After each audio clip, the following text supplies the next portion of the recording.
नमस्ते दोस्तों, मेरे चैनल में आप लोगों को स्वागत है। दोस्तों, मैं आज आप लोगों को सुनाऊंगा गौतम बुद्ध का जन्म कैसे हुआ। सिद्धार्थ गौतम ने शुद्धोधन के घर जन्म ग्रहण किया था। उनके जन्म की कथा इस प्रकार है। शाक्य राज्य के लोग आषाढ़ के महीने में एक महोत्सव मनाया करते थे। इस उत्सव में क्या राजा क्या प्रजा सभी सम्मिलित होते थे। सामान्य रूप से यह महोत्सव 7 दिन तक मनाया जाता था। एक बार महामाया ने इस उत्सव को बड़े ही आमोद प्रमोद के साथ, बड़ी ही शान शौकत के साथ, फूलों के साथ और सुगंधियों के साथ मनाने का निश्चय किया। हाँ, उसमें सुरा मेरे आदि नशीली वस्तुओं का सर्वथा परित्याग था। 7वें दिन वह प्रातःकाल उठी, सुगंधित जल से स्नान किया, 4 लाख कारशायनों का दान किया, अच्छे से अच्छे कपड़े गहने पहने, अच्छे से अच्छे खाने खाए, व्रत रखे। तदनंतर वह खूब सजे सजाए शयनागार में सोने के लिए चली गई। उस रात शुद्धोधन और महामाया निकट आए और महामाया ने गर्भ धारण किया। राजकीय शैया पर पड़े पड़े उसे नींद आ गई। निद्राग्रस्त महामाया ने एक स्वप्न देखा। उसे दिखाई दिया कि चतुर्दिक महाराजिक देवता उसकी शैया को उठा ले गए हैं और उन्होंने उसे हिमवंत प्रदेश में एक शाल वृक्ष के नीचे रख दिया है। वे देवता पास खड़े हैं। तब चतुर्दिक महाराजिक देवताओं की देवियां वहां आई और उसे उठाकर मान सरोवर ले गई। उन्होंने उसे स्नान कराया, स्वच्छ वस्त्र पहनाए, सुगंधियों का लेप किया और फूलों से ऐसा और इतना सजाया कि वह किसी देवात्मा का स्वागत कर सके। तब सुमेध नाम का एक बोधिसत्व उसके पास आया और उसने प्रश्न किया, मैंने अपना अंतिम जन्म पृथ्वी पर धारण करने का निश्चय किया है, क्या तुम मेरी माता बनना स्वीकार करोगी? उसका उत्तर था बड़ी प्रसन्नता से। उसी समय महामाया देवी की आंख खुल गई। दूसरे दिन महामाया ने शुद्धोधन से अपने स्वप्न की चर्चा की। इस स्वप्न की व्याख्या करने में असमर्थ राजा ने स्वप्न विद्या में प्रसिद्ध 8 ब्राह्मणों को बुलावा भेजा। उनके नाम थे राम, ध्वज, लक्ष्मण, मंत्री, कोड़ज, भोज, सुयाम और सुदत्त। राजा ने उनके योग्य स्वागत की तैयारी की। उसने जमीन पर पुष्प वर्षा कराई और उनके लिए सम्मानित आसन बिछवाए। उसने ब्राह्मणों के पात्र चांदी सोने से भर दिए और उन्हें घी, मधु, शक्कर, बढ़िया चावल तथा दूध से पके पकवानों से संतर्पित किया।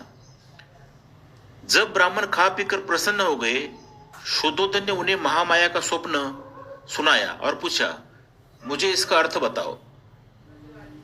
ब्राह्मणों का उत्तर था, महाराज निश्चित रहे, आपके यहाँ एक पुत्र होगा। यदि वह घर में रहेगा तो वह चक्रवर्ती राजा होगा। यदि गृह त्याग कर सन्यासी होगा तो वह बुद्ध बनेगा, संसार के अंधकार का नाश करने वाला। पात्र में तेल धारण किए रहने की तरह महामाया बोधिसत्व को 10 महीने तक अपने गर्भ में धारण किए रही। समय समीप आया जान उसने अपने मायके जाने की इच्छा प्रकट की। अपने पति को संबोधित करके उसने कहा, मैं अपने मायके देवदेह जाना चाहती हूँ। शुद्धोधन का उत्तर था, तुम जानती हो कि तुम्हारी इच्छा की पूर्ति होगी। कहारों के कंधों पर ढोई जाने वाली सुनहरी पालकी में बिठवाकर अनेक सेवक सेविकाओं के साथ शुद्धोधन ने महामाया को उसके मायके भिजवा दिया। देवदह के मार्ग में महामाया को शाल वृक्षों के एक उद्यान वन से गुजरना था, जिसके कुछ वृक्ष पुष्पित थे, कुछ अपुष्पित। यह लुम्बिनी वन कहलाता था। जिस समय पालकी लुम्बिनी वन में से गुजर रही थी, सारा लुम्बिनी वन दिव्य चित्र लता की तरह अथवा किसी प्रतापी राजा के सुसज्जित बाजार जैसा प्रतीत होता था। जड़ से वृक्षों की शाखाओं के छोर तक पेड़ फलों और फूलों से लदे थे। नाना रंग के भ्रमणगण गुजार कर रहे थे, पक्षी चहचहा रहे थे। यह मनोरम दृश्य देखकर महामाया के मन में इच्छा उत्पन्न हुई कि वह कुछ समय वहां रहे और क्रीड़ा करे। उसने पालकी ढोने वालों को आज्ञा दी कि वह उसकी पालकी को शाल उद्यान में ले चले और वहां प्रतीक्षा करे। महामाया पालकी से उतरी और एक सुंदर शाल वृक्ष की ओर बढ़ी। मंद पवन बह रहा था, जिससे वृक्ष की शाखाएं ऊपर नीचे हिल डोल रही थी। महामाया ने उनमें से एक को पकड़ना चाहा। भाग्यवश एक शाखा काफी नीचे झुक गई। महामाया ने पंजों के बल खड़ी होकर उसे पकड़ लिया। तुरंत शाखा ऊपर की ओर उठी और उसका हल्का सा झटका लगने से महामाया को प्रसव वेदना आरंभ हुई।